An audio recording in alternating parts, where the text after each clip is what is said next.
Good morning, everyone. Welcome. I don't know if this is just us or we're expecting. Did you all did you have a break? Did you go to the bathroom? You all set? You grabbed a snack? So, welcome.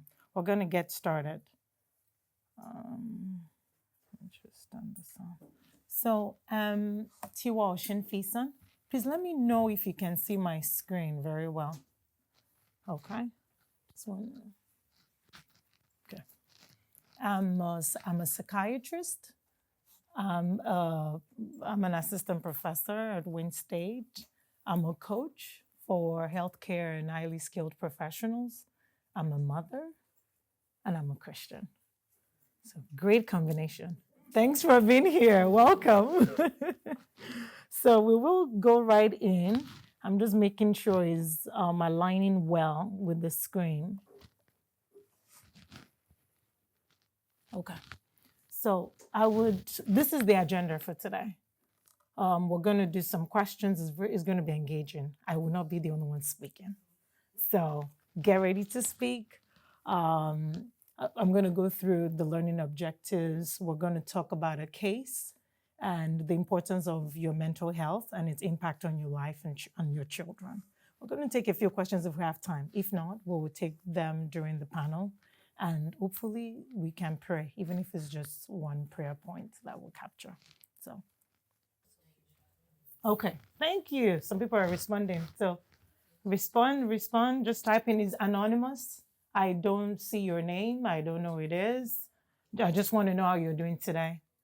That's it. So thank you. I see feeling great. I see hi, hello. We're going to be using this throughout, so we better make sure it works. Okay, it's going to be interactive. So let me know you're in. You have to be in. So I can see your responses. Okay. All right, so we move in. We move on. So I see hopeful, empowered. I see anxious. See cold. Yes, it's a little chilly. And I see I'm fine. All right. So we're behind schedule. So I'm just gonna move to the next slide.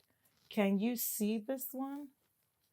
Let's see. So the question is on a scale of 1 to 5 or A to E, A being not comfortable, E being very comfortable. How comfortable are you with asking others about their mental health?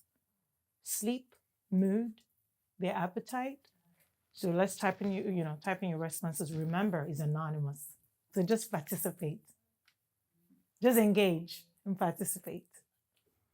So I see about 18% very uncomfortable, 9% somewhat uncomfortable. Okay, still coming. Keep sending them. Keep sending them. But I see 38% very comfortable. So that's great. That's your width, after Dr. Shorinka's talk. I hope, some people got more comfort level. And Dr. Shorinka, thank you for being here and thank you for the wonderful talk. That was great. Thank you. So I see 50%. Ooh, it's increasing. Good. Okay. All right, so let's do the next one. So the question is similar, but right here, how comfortable are you with discussing your own mental health? At times we're so quick to, we can ask everybody, but we don't talk about ourselves. When they ask you, how are you doing? Fine. Well, that fine is pregnant with several responses. So the responses, A to E, not comfortable will be A. Or very uncomfortable would be A. B would be somewhat uncomfortable. C is neutral. D is somewhat comfortable. E is very comfortable. You're comfortable sharing about your sleep, your appetite. So a few seconds. We're way behind time, but we'll get through. So let's keep them coming. So any other thing that you'd like to take away from this breakout session? Does anybody want to share? So is shared is what anything else that you're like, hey, I want to make sure we capture it. Go for it.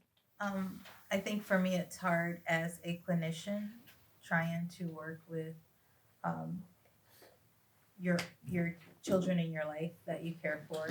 Um, it's hard to be able to effectively use the skills that you have to do that because of the relationship. And I think that's a barrier a lot of clinicians have with their children or children that they're caregivers for, because it is kind of hard. It's very difficult if we're in a safe space and we're being transparent. Yes.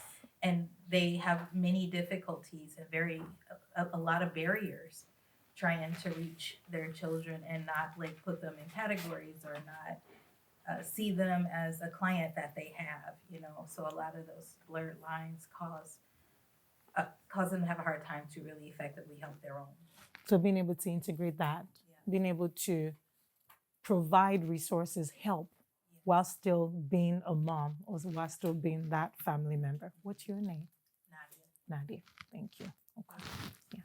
As an educator, being able to close gaps that exist between the school and home. That's a good question. What's your name, please? Leanne. Please, if you're going to speak, I want to know your name. The same way you know mine. What's your Latoya, and I'm coming from that perspective as well as being a parent. But what I'm finding is in education, I deal with children of all ages and adults of a district. Healing is a process that truly we're struggling with helping children heal from their trauma because the very adults standing in front of them have high levels of trauma. So I'm feeling from what I'm hearing, but I'm reading accents, the balance between religion and spirituality and what society has pressed upon the children that we're dealing with today. Yes. Who have no connection to the very things that we have. Yes. Is creating a barrier. Yes. In reaching them, that whole child, that mental health, the ACE, hear it all every day. Yes. This is that. So how do we balance? Because for me, I'm serving multiple roles with children. And now I feel my mental health is being impacted by the very trauma they're triggering to me. Because I see them. Yeah. I feel them and I understand. But now I'm kind of stuck with how do I'm helping them all, like they're all trying to, they see it and they're coming to me and now it's like an imbalance. Those are great questions. And so my hope, or beyond my hope, is that after this session, you will have the right tools and you know what to do. So those are great questions. And that will lead us to, I see the responses. Thank you. So I see maybe bridge the gap, help children understand, connect. Thank you so much. I see the responses.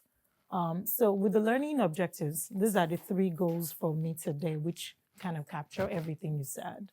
Recognize when the children are struggling. How do you know? And how are you going to be aware of your own struggles? How are you going to be aware of your own emotional health and the impact of that on even the children? And what to do when you don't know what to do. So I'll start with a case and walk with me, right? Does everybody have a paper? I think there's some papers where you're seated.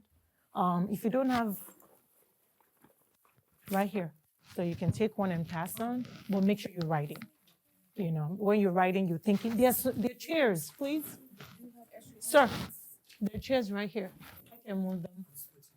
Okay, but they're chairs. There's still like 4 chairs here. So walk with me. I present a case.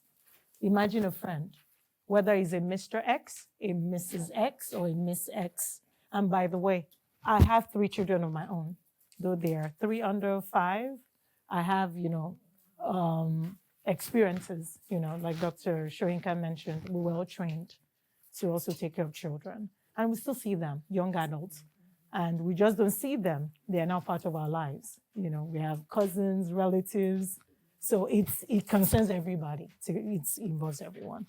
So imagine with me, you went to visit your friend. And while you both were, just how are you doing? Hope you're well. And then the friend gets a call from the school of their 13-year-old child saying they had to rush AB to the emergency room because she was talking about overdosing. She wanted to kill herself. And your friend froze, did not know what to do. What are you going to say? What are you going to say? We can talk about it in 3 minutes. If you want to discuss it with your neighbor, that's fine. But if you just want to throw it out there, what comes to mind? Your friend, their daughter, emergency room, thinking of killing herself. What are you thinking about? Okay, can I go with you? I like that. Pray. I like that. What else? So can I go with you? Support. Can we pray? Support. What else?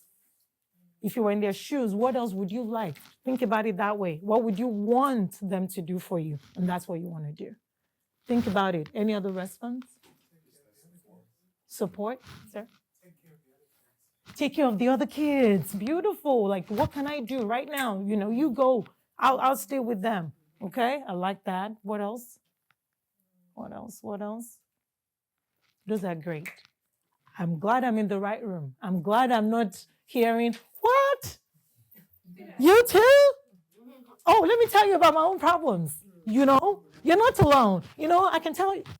So I'm glad I'm in the right room. I'm glad they didn't come. Those people that I'm talking about, they're not here today. They didn't come. They're like, oh my God, after all you do, I thought you were perfect. They're not here today.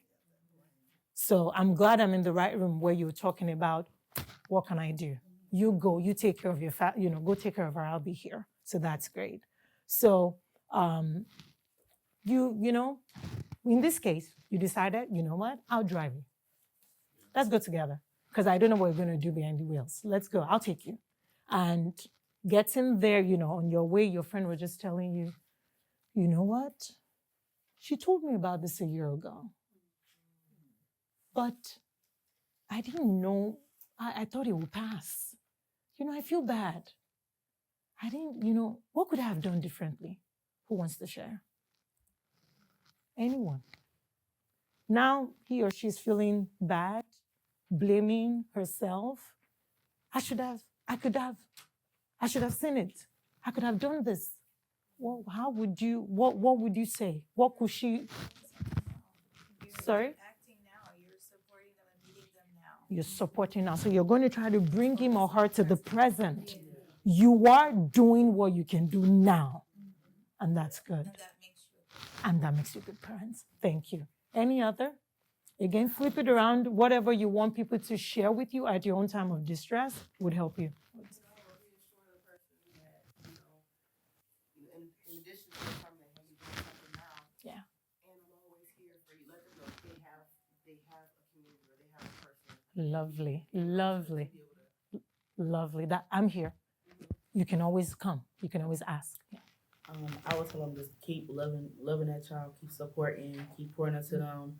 Even if you have to take that time with that child and just spend time with that specific child by themselves, get them out the house, and just try to reconnect and rebind. That's great. So right there, you're going to be providing tools.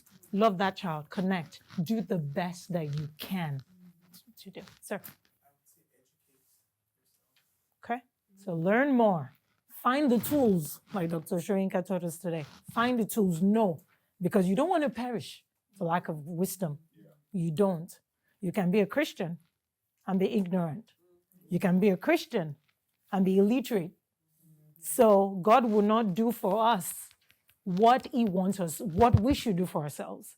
He's given all the tools for godliness, for knowledge, for everything, for excellence. You use it. He gave the trees. You turn it into furniture, but it's not going to come down to turn those trees to furniture. That is up to us. So you get everything you need that you need to know. But you want to say something? I'm beginning to see that we need to look more and listen more and not talk as much. Lovely. Experiences that children are experiencing is evident in their body language, what they don't say and what they do, but giving them a safe space to be who they are in that moment. That's beautiful. And not always be a negative. It's Beautiful. okay to have emotions about what you're feeling, but as adults, we have to learn some things that we didn't learn. Yeah. How to navigate those emotions. Yeah. Regulate them in a space where they can be their authentic self, that they don't know who that is yet. So, She's talking about my slides already. So, Also, meeting them where they are, what I find in my son and our relationship is that I share with him some things I was going through. It beautiful. allowed him to open up and share with me. That's beautiful. So being vulnerable, like you were not alone. I'm not perfect too. I'm not Angel mom or Angel dad. I don't have scars. I don't know what you're talking about. No, you're humanizing things. because I have two grown sons. I'm not a man. So I can't I can't help them Yeah, with things that because I've never dealt with them. yeah. But I can listen to what they're saying Listen, and listen, hear them listen, in their emotions. listen. Power of listening. Listening works. Period. Listening. Active listening. You're not listening to respond. You're not listening to like, let me talk. No. You're listening to that. I am here. Everybody wants to be heard. Everybody wants to be valued. Everybody wants to be appreciated. That is a universal necessity for every human being. Is it whatever color? So when you listen, is that all attention. I am here, presence. That is one of the most expensive gifts in this time, just being present. So connecting, that is, and listening, very key. I think about the scripture, answer turns away wrath. And, Yes. you know, not always that you're Correct. looking to give an answer, but that you're allowing, you know, gentleness to kind of enter the picture, That's you key. know, to let people see that they can pull their walls down. That But is sometimes as parents, we think parenting equals authority. key. Ooh. You have to push into Mm. every space. Yes. And sometimes, you know, we don't necessarily see our kids as people. We see them as our children. And it's just Wow. our response it's my job to craft you, mold you, make you. Yes, build you, and I'm Right. responsible for everything. Yeah. Wow. Then, you know, allowing that gentleness to come in so you can really like lean in towards God and see what you need to do for that particular moment, you know, in time, because it's not the same across the board. I'm gonna sit soon because you guys are already. I'm in the right class. This is good. This is good. Key things that you said. Did you say Lynn? Who is Lynn? That's you. So I'm testing my memory. So James 1:19 was what you were saying. Be slow to speak, quick to listen, and also slow to anger. And that is lacking in this time. But it's all in the scriptures. Even the things that we do in therapy, and the things we're talking about that Dr. Shrinka was saying, everything that is in the scripture. If we can just be, quick to listen, slow to speak, slow to anger, we would actually cut through, we would actually connect. As John Maxwell would say, many communicate, few connect. And it's very hard to connect sometimes because we just want to talk and talk and talk. And that's true. One thing with the children, I tell them, my office is a safe space for you. And sometimes you can just come and say, Ms. Williams, I don't need you to talk. I need you to listen. And That's so you can good. see the light bulb goes off when you say to them, okay, I'll just sit back and listen. I don't want a solution right now. I just need you to listen.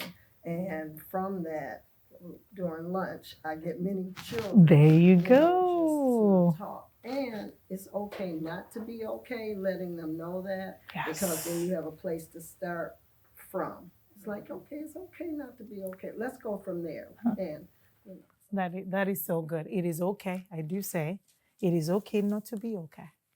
It is not okay to stay that way. That's the caveat I add. It's okay not to be okay. But with all the tools now, the knowledge, everything available, you need to seek after it and don't stop. So, guess what? You shared, you're not alone. You know what? My son, 17-year-old son, a year ago, did the same. Attempted suicide, was thinking about it. And guess what? He's doing well. He has his mental health team, a therapist, a psychiatrist, a coach. He goes to church. He has the community. Thriving. So here's their number. And he took the advice. And that leads us to our talk, which I'll go. Dr. Shrinka already spoke about several things on my slides. So I'm just going to be skipping. We already know from this morning about mental well-being, mental health. It's a state. A state is a state, not a mood, not an episode, not a period. It's your existence. You're a Christian in the morning, in the afternoon, in the evening. You don't wear a garment and drop it. That is who you are. Everywhere you go, that is that kind of state. Which means you're going to find times, you're struggling. It is fine. You're stressing. It is fine. But come back to that state. You must be able to come back because that state is a state. So just wanted to echo that from what was said. If the person is not coping well, if they're not realizing their abilities, if you're not productive at work, if you're not doing your best, if you're not maximizing, if you're not contributing, because God gives, they are not meant to stay with you. The gifts are meant to go beyond you and even outlast you. So if you're not doing that too, you are not completely well in that sense. So emotional well-being, that is part of mental health. It's connected with the physical health. It's connected, just like what Dr. Shrinka was talking about it, with our brains. We're emotional beings. That's the way God made us. God thought about, God's spirit was the breath. He made us from the dust. But when he breathed into us, that was the spirit and a soul. So we have a spirit, we have a soul, we have a body. It's our responsibility to take care of the three. I say it again. We're very multidimensional. We use every spirit that is going to exist on earth, that will function on earth, needs a body. And that's why he gave us this body, so we can function on earth. But we need to take care of this earth. We need to take care of our body. We need to take care of our soul. When we die, it's the soul and the spirit that will go to heaven. Because the soul is like a memory box. It gives account of everything we've done on earth. So the spirit and the soul mediates, and that's where the devil attacks. In the soul, you have the mind. In the soul, you have your emotions. In the soul, you have your will. God will not override. No, he knocks. But he made the house, but he will knock. He made the body, but he would ask. He won't force. That is who he is. But that's why. With addiction, is the problem of the will. I don't know why. I can't say no, I can't say yes. It just comes on me. Some call it a demon. But it's the power of the will. Because I didn't even say yes, but I didn't know what I was doing when I said it. It just felt like I was driven under by something. It's the problem of the will. Your emotion, I don't know. I was laughing. Next minute, I don't know what was going on. I don't know. The mind, I just feel confused. My mind is split. I don't know. I can't think. I'm hearing, I don't know what is going on. But that's what the devil does. When he makes us confused, we can't think. We can't make productive decisions. And that's at times one of the first attack that's the way the devil will function. Put you into restlessness, agitation, confusion. Suddenly you can't do anything at work, at home. You can't.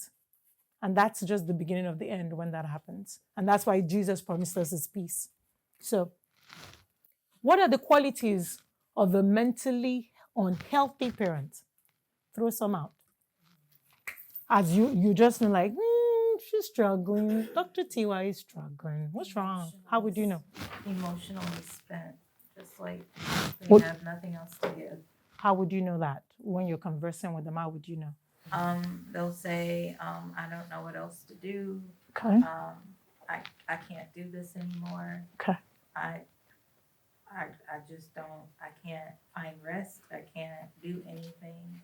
Okay. I'm always tired. They're always tired. I like that. Anything else? When a person is going to like isolation. Isolation. So they keep to themselves. It's kind of a sense of Numb. They just don't feel. Irritability. Sir? When parents use their children to feed their own Use. Powerful. At times we live through our children. I should have been a doctor, but I couldn't. You will be a doctor. You will be a lawyer.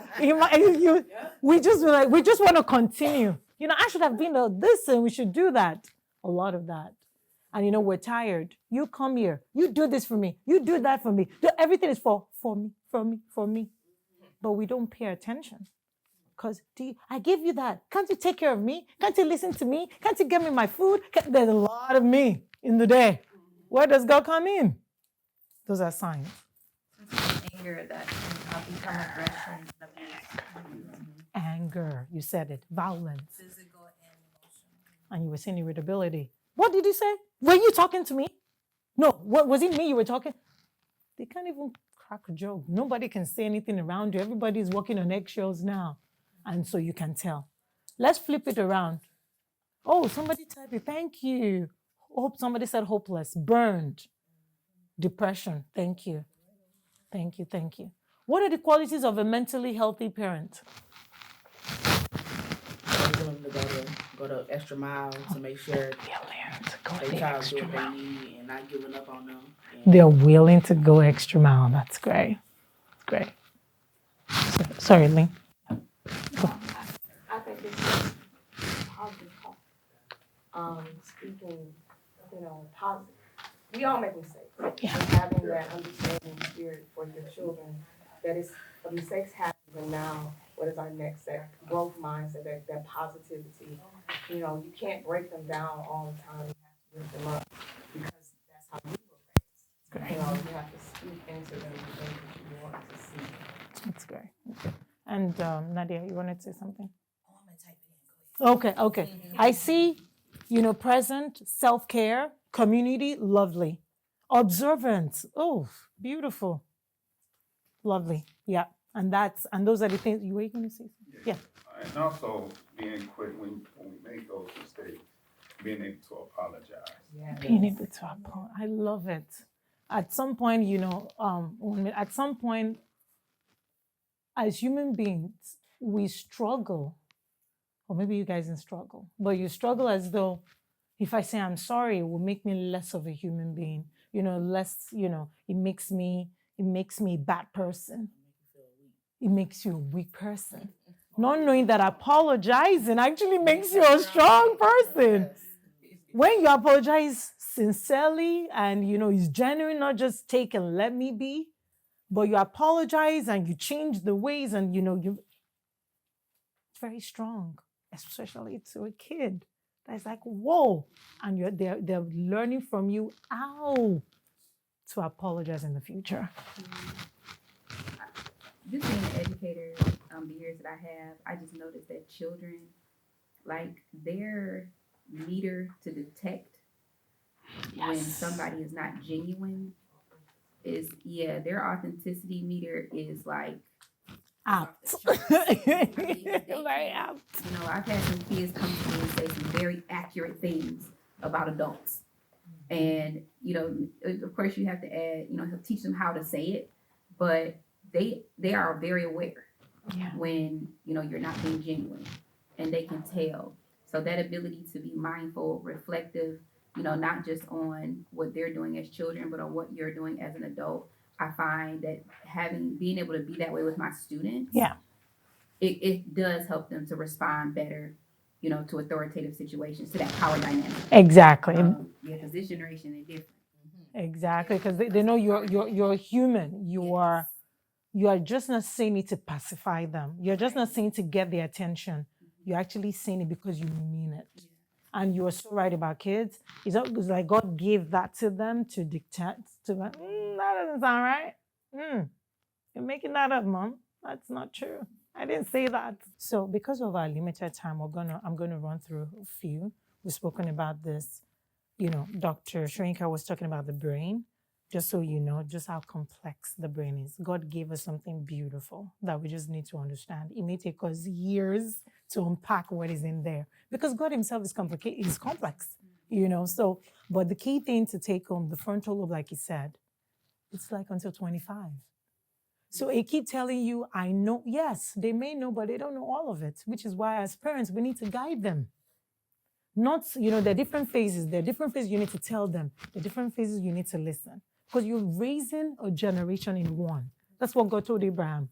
In you, nations will come. In you, kings will come. You want that person that when you are in your 70s, you want that child independent. Not a child that you can't even stand. Jordan Peterson would say, raise them as adults you want to be, you want to have a conversation with, not an adult that you dread. If you raise your own child and you dread your own child, oh, this is going to stand that child. So it's very key. Just wanted to throw that in there. One thing to check at home is Erikson psychosocial developmental stage. Very important to everybody, including the parents, all of us, including all of us. So check it at home. I'm not sure, but it may be. But you can take a picture if you need to. But this is for everybody, for yourself too. So be aware of that.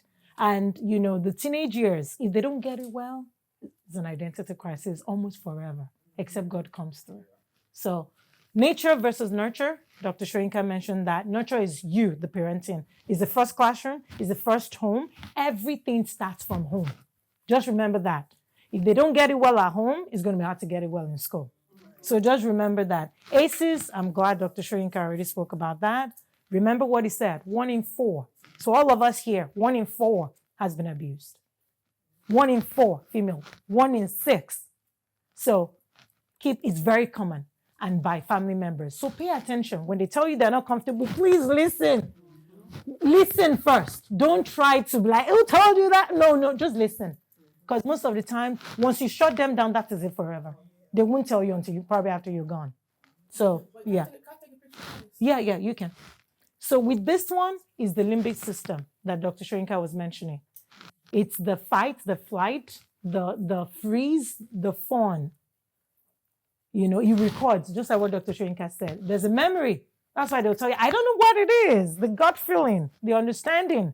God also talks through. When the angel comes, fear not. Then they share their news. Because God is also aware of the system. So that you don't panic. Okay? So I said that. Dr. Shoyinka mentioned that. Your thoughts. If you want to change your behavior, acknowledge the thoughts. You can't change a behavior without knowing the thoughts that is associated with it. You can't change the behavior from the top. Behavior is what we see. The thought is what we don't see. So start there. I have a question. Yeah. So when they start to sleep a lot, Yes. That's something. Anything that changes. Let me just tell you. Know your child. If there's a slight difference that is persisting for days and weeks, you got to ask questions. You don't keep quiet. You don't keep quiet because that may be the first sign.